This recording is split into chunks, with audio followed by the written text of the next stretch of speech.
વિશ્વ તમાકુ નિષેધ દિવસ અંતર્ગત અંકલેશ્વરમાં માનવ કલ્યાણ સેવા ટ્રસ્ટ દ્વારા એક વિશેષ જનજાગૃતિ સેમિનારનું આયોજન કરવામાં આવ્યું હતું. રવિવારના રોજ એઆઈડીએસ સ્પોર્ટ્સ કોમ્પ્લેક્સ સ્થિત ડાયમંડ થિયેટર ખાતે યોજાયેલા આ કાર્યક્રમમાં મુખ્ય હેતુ લોકોમાં તમાકુના સેવનથી થતા કેન્સર જેવા જીવલેણ રોગો પ્રત્યે જાગૃતિ લાવવાનો હતો. વિશ્વ તમાકુ નિષેધ દિવસ અંતર્ગત અંકલેશ્વરમાં માનવ કલ્યાણ સેવા ટ્રસ્ટ દ્વારા એક વિશેષ જનજાગૃતિ સેમિનાર યોજાયો હતો. આ પ્રસંગે મુખ્ય મહેમાન તરીકે ઉપસ્થિત રહેલા જાણીતા તબીબ ડોક્ટર દિવ્યેશ પાઠકે હાજર જનમેદનીને સંબોધન કર્યું હતું. તેમણે તમાકુ અને કેન્સર વચ્ચેના સીધા સંબંધને વૈજ્ઞાનિક રીતે સમજાવી વ્યસન મુક્તિ માટે પ્રેરણા આપી હતી.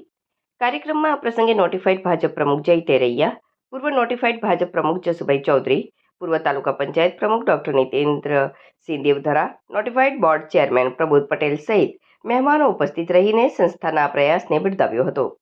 સમગ્ર કાર્યક્રમને સફળ બનાવવા માટે માનવ કલ્યાણ સેવા ટ્રસ્ટના હોદ્દેદારો અને સભ્યોએ ભારે જહેમત ઉઠાવી હતી.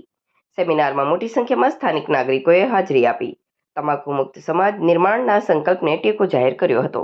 Surgical oncologist from Advaita Group of Cancer Hospital.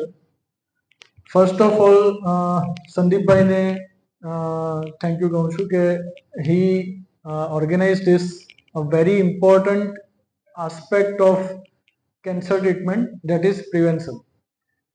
એટલે આપણે ગુજરાતીમાં કહે કે પહેલું સુખ તે જાતે નરિયાણ.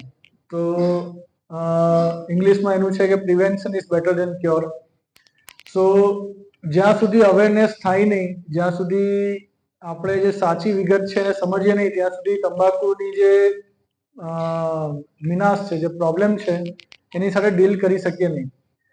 અને ઓન ટોપ ઓફ ધેટ સંદીપભાઈનો હું એટલા માટે બી આભારી છું કે આટલા દિગ્ગજ લોકો અહીંયા ઉપસ્થિત છે જે એકચ્યુઅલમાં સોસાયટીમાં ચેન્જ લાવી શકે છે.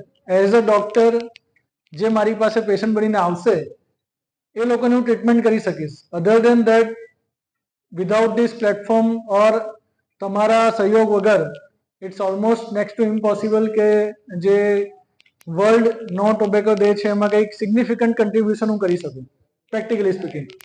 સો થેન્ક યુ, તમે અહીંયા ઉપસ્થિત રહ્યા અને તમારા જે શબ્દો મેં સાંભળ્યા, તો આઈ ગેસ આપણે આગળ મળીને આના વિશે હજુ કંઈક સારું અને પ્રેક્ટિકલ સોલ્યુશન કાઢી શકીએ અને લોકોને ફાયદો પહોંચાડી શકીએ.